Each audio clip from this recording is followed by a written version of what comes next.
Hello મિત્રો, આજના વિડીયોમાં દરેકનું સ્વાગત છે.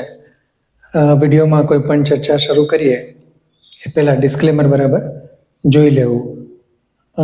બજારની વાતથી જ શરૂઆત કરીશું. સોમવારના બજારની થોડી ચર્ચા કરી લઈએ. તો પોઝિટિવ નોટ્સથી શરૂ થયું હતું, કારણ કે ઓલ ઓવર માહોલ થોડો પોઝિટિવ હતો. લગભગ નિફ્ટી 100 પોઈન્ટ અપ હતો અને બધા માર્કેટ સરસ હતા. Mid cap, small cap indices પણ સરસ હતા. અને પછી આગળ જતાં વધારે ફ્લક્ચ્યુએશન્સ આવ્યું. એક સમયે ઘણા નેગેટિવ પણ થઈ ગયા અને છેલ્લે બહુ માર્જિનલી કંઈક 10-15-20 પોઈન્ટ માઇનસમાં નિફ્ટી બંધ આવ્યો છે. પણ બેંક નિફ્ટી જે છે એમાં પણ ઘણું ફ્લક્ચ્યુએશન સોમવારના સમયે જોવા મળ્યું હતું, કારણ કે એક સમયે ખૂબ સ્ટ્રોંગ હતી બધી જ બેન્કો અને એનું જે રિએક્શન હતું એ બેંક નિફ્ટીમાં દેખાતું હતું. પણ આજનો દિવસ જે હતો સોમવારનો એ વધારે વોલેટાઇલ રહ્યો હતો. હવે વોલેટાઇલ વધારે હોય એટલે બંને વસ્તુ બને, ઘણા માટે ફાયદો હોય, ઘણા માટે નુકસાન હોય. પણ ઓલ ઓવર બજાર ઠીક કહી શકાય એ રીતનું રહ્યું હતું. કોઈ ખાસ ન્યૂઝ કે કોઈ ઇવેન્ટ એની અસર હજી નથી. આગળના સમયમાં થોડી ક્લેરિટી આવશે ત્યારે એ વસ્તુની આપણે ચર્ચા કરવાની રહેશે. પણ એક ખાસ કરીને જે આજે વાત કરવાની ઈચ્છા છે, આઈટી સ્ટોકની વાત કરવાની છે. તો આઈટી સ્ટોકમાં આપણને બધાને જેમ ખબર છે એ પ્રમાણે અત્યારે થોડો ખરાબ સમય ચાલી રહ્યો છે. ખાસ કરીને H1B વિઝાની જે ફીસ વધારી દીધી છે એને કારણે કેટલીક આઈટી કંપનીઓ જે છે એના બિઝનેસીસ તકલીફમાં આવી શકે છે. ઓલ ઓવર સેન્ટિમેન્ટ જ આમ જોવા જઈએ તો ખરાબ છે. અને આ સમયે આપણને ઈચ્છા થઈ જાય, કારણ કે TCS છે, ઇન્ફોસિસ છે, HCL ટેકનોલોજી છે, થી માંડીને ઘણા બધા આઈટી સ્ટોક એવા છે કે જે કરેક્શનમાં છે. આજે 3000ની નીચે TCS એટ્રેક્ટિવ જ કહેવાય.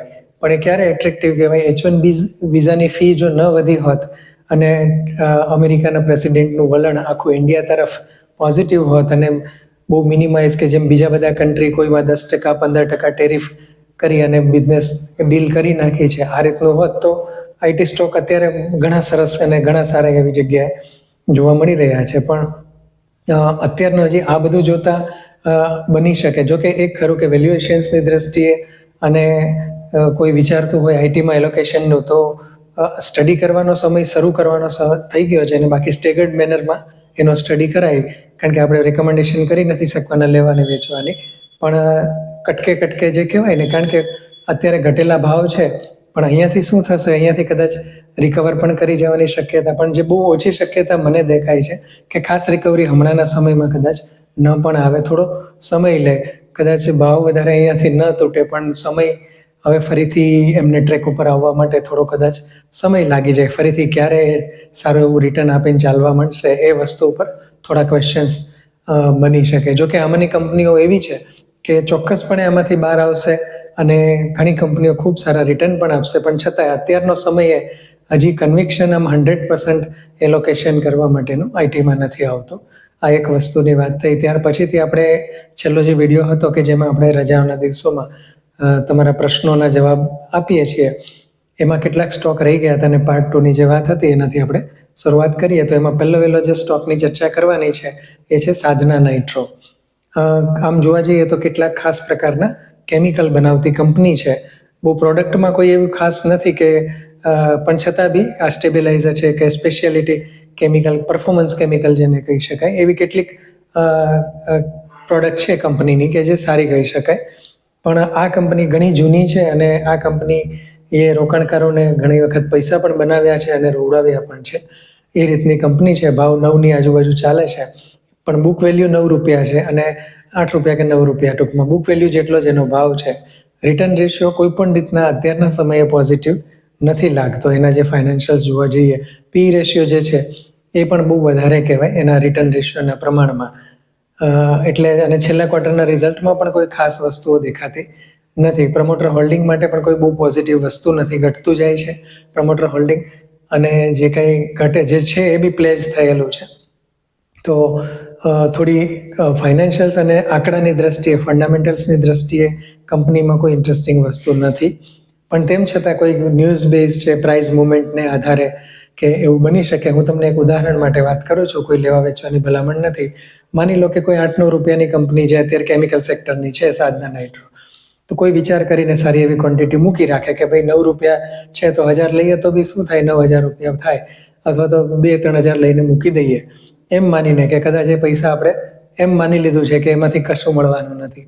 અને કદાચ વર્ષે, 2 વર્ષે, 3 વર્ષે, 5 વર્ષે કંપનીના કોઈ ટર્ન અરાઉન્ડ આવી શકે, કંઈ એક્વિઝિશન આવી શકે, કોઈ બિઝનેસમાં ચેન્જીસ આવી શકે અને આ જ સ્ટોક કદાચ મલ્ટીબેગર બની શકે. ભલે અત્યારે એવી કોઈ વસ્તુ દેખાતી નથી, પણ ન્યૂઝ બેઝ જે કહેવાય ને કે એ કોઈ ચેન્જીસ જે છે હંમેશા એની શક્યતા રહેતી હોય છે.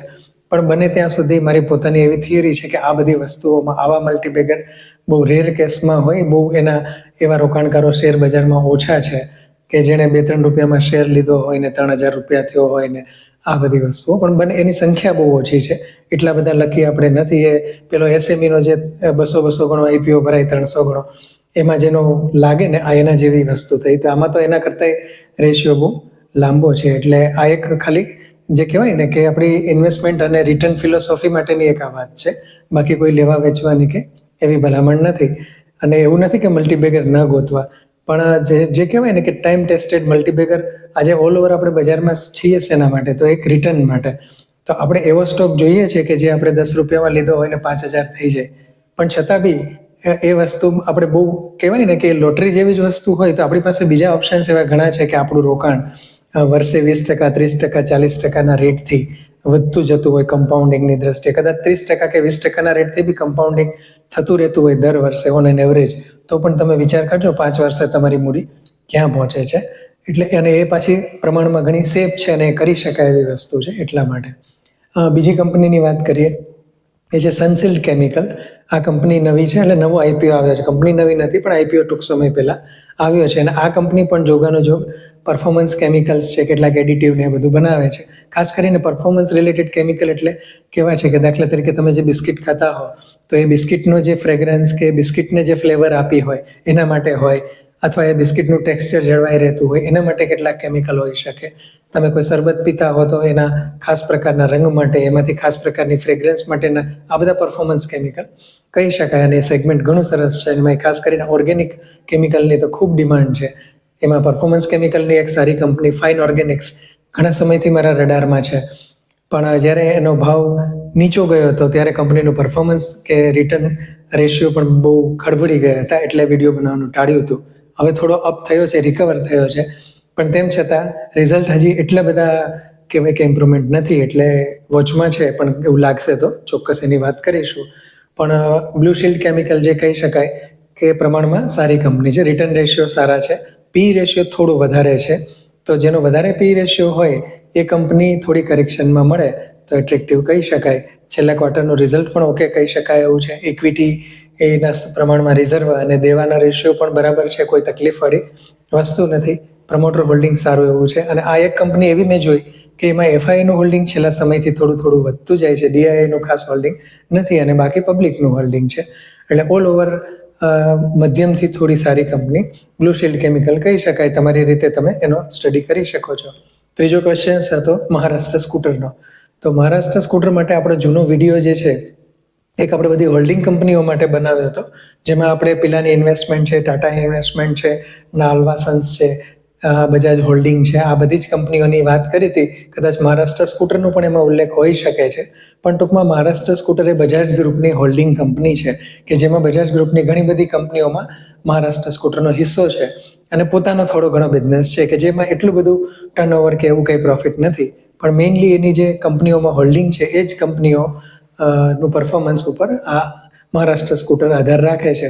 અને મોસ્ટલી આ કંપનીઓના ડિવિડન્ડ ને જે કાંઈ એનો બેનિફિટ્સ હોય એમાંથી આ કંપનીની ઇન્કમ હોય, એટલે જ એનો રિટર્ન રેશિયો એટલા બધા સારા નહીં હોય. હોલ્ડિંગ કંપનીના રિટર્ન રેશિયો ખૂબ ઓછા જ હોય છે, એ સ્વાભાવિક છે. ડિવિડન્ડ યીલ્ડ કદાચ સારી હોઈ શકે, પણ એ પણ ઠીક છે. બાકી ઇક્વિટીના પ્રમાણમાં એમનું રિઝર્વ ખૂબ તગડું હશે, એટલે બોનસના કેન્ડિડેટ કહી શકાય છે. બાકી ઇક્વિટી હોલ્ડિંગથી માંડી પ્રમોટરોનું હોલ્ડિંગ સારું છે, ફોરેન ઇન્સ્ટિટ્યુશન્સ માટે પણ સારું છે. પણ આ પ્રકારના જે હોલ્ડિંગ કંપનીઓ છે એ મિત્રો આમ જોવા જઈએ ને તો વેલ્યુ શેરમાં આવે. કારણ કે એક સબસ્ક્રાઈબર મિત્રનો ક્વેશ્ચન છે કે વેલ્યુ કે ગ્રોથ સારો, એટલા માટે તો એક વસ્તુ કહી દઉં કે જે શેર એવો હોય કે જે સાઉન્ડ હોય, પ્રમોટર સારા હોય, પ્રમાણમાં ઠીક ધંધો કરતા જતા હોય, દર વર્ષે પ્રોફિટ આવતો જતો હોય, છેલ્લા વર્ષોમાં બહુ પણ તોડફોડ રિઝલ્ટ કે એવું ના હોય, એ રાતોરાત તમને આમ અઠવાડિયા 10 દિવસમાં 20%, 25% વધી જાય, 40% વધી જાય, એવી શક્યતા બહુ ઓછી હોય. એવી કંપનીઓ જે છે એને વેલ્યુ કંપની કહેવાય. ઉદાહરણ તરીકે આપણે જે વાત કરી મહારાષ્ટ્ર સ્કૂટર, એમાં આવે હિન્દુસ્તાન યુનિલિવર, કોલગેટ, જિલેટ, આ બધી વેલ્યુ કંપની કહેવાય. અને ગ્રોથ કંપની એટલે કે જે કંપનીઓ ગ્રોવિંગ ફેઝમાં હોય, જેમાં સેલ્સર ટેકનોલોજી આવી શકે. આપણે વાત કરી છે સીજી પાવર ગ્રોથ કંપનીમાં આવી શકે. હમણાં જ વાત કરેલી ટ્રાન્સરેલ લાઇટિંગ, એ કંપની પણ ગ્રોથ કંપનીમાં આવે કે જેના રિટર્ન રેશિયો ખૂબ સારા હોય અને ક્વાર્ટર દર ક્વાર્ટર આપતા હોય રિઝલ્ટ. પણ આ કંપનીઓ ભવિષ્યમાં કેટલું ટકી રહે છે એ થોડું વોચ કરવું પડે. જેમ કે ડીમાર્ટ છે તો એક સમયે એ ગ્રોથ કંપની હતી, પણ વચ્ચે થોડા સમય માટે વેલ્યુ કંપની બની ગઈ હતી. ઘણી કંપની બંને ધરાવતી હોય કે જેમાં ગ્રોથ પણ હોય અને વેલ્યુ પણ હોય. એનું ઉદાહરણ છે ટાઇટન. ટાઇટન જે છે એ સાઉન્ડ કંપની છે, દર વર્ષે પ્રમાણમાં સારું કરતી જાય છે. ક્યારેક ક્યારેક થોડા મ્યુટેડ રિઝલ્ટ હોઈ શકે છે, પણ એ ગ્રોથ પણ ઘણો સારો બતાવે છે, આટલી મોટી કંપની થઈ જવા છતાં પણ. તો મહારાષ્ટ્ર સ્કૂટરમાં આ રીતે છે. બીજો એક ક્વેશ્ચન ક્યુપિડ રબર અને ઈ ક્લર્ક્સ માટેનો છે. તો ક્યુપિડનું હમણાં જ વિડીયોમાં આપણે ઉલ્લેખ કર્યો છે, તો એ પણ જોઈ લેવું. પણ ખાસ કોઈ ઇન્ટરેસ્ટિંગ ક્યુપિડ રબરમાં મને એટલી બધી વસ્તુઓ સારી કંઈ નથી લાગી, કોઈ નેગેટિવ પણ નહોતી લાગી. જ્યારે ઈ ક્લર્ક્સ તો એવી કંપની છે કે આવી કંપનીઓના સ્ટોક બને ત્યાં સુધી જો પૈસાની જરૂર ના હોય અને કોઈ તમારા ધ્યાનમાં એના કરતાં વધારે સારું રિટર્ન આપતું કન્વિક્શનવાળો સ્ટોક ના હોય, તો આ કંપનીના સ્ટોક કાયમ માટે હું મારા પોર્ટફોલિયોમાં જાળવી રાખું. અથવા તો એવું કરું કે મારી મૂડી જે છે એટલી કાઢી નાખું ને પ્રોફિટ જે હોય એનું હોલ્ડિંગ રાખી શકાય એ રીતની પણ. કારણ કે આ કંપનીઓ સારું ડિવિડન્ડ, ક્યારેક ક્યારેક બોનસ, સ્પ્લિટ, આ બધાનો બેનિફિટ આપતી હોય છે. એટલા માટે આ રીતે આ બધી કંપનીઓને આપણે જોવી જોઈએ. એક મિત્રએ વિક્રમ એરો કરીને કોઈ કંપનીની વાત કરી છે, એનો જરા સ્ટડી કરી અને એનો પણ જવાબ આપવાની કોશિશ આપણે ચોક્કસ કરીશું. એ સિવાયના પણ પ્રશ્નો જે છે એ આવનારા વિડીયોમાં આપણે ચોક્કસ કવર કરીશું. મિત્રો, લાઇક, સબસ્ક્રાઇબ અને શેર કરવાનું ભૂલશો નહીં. દરેકનો ખૂબ ખૂબ ધન્યવાદ. જય હિન્દ.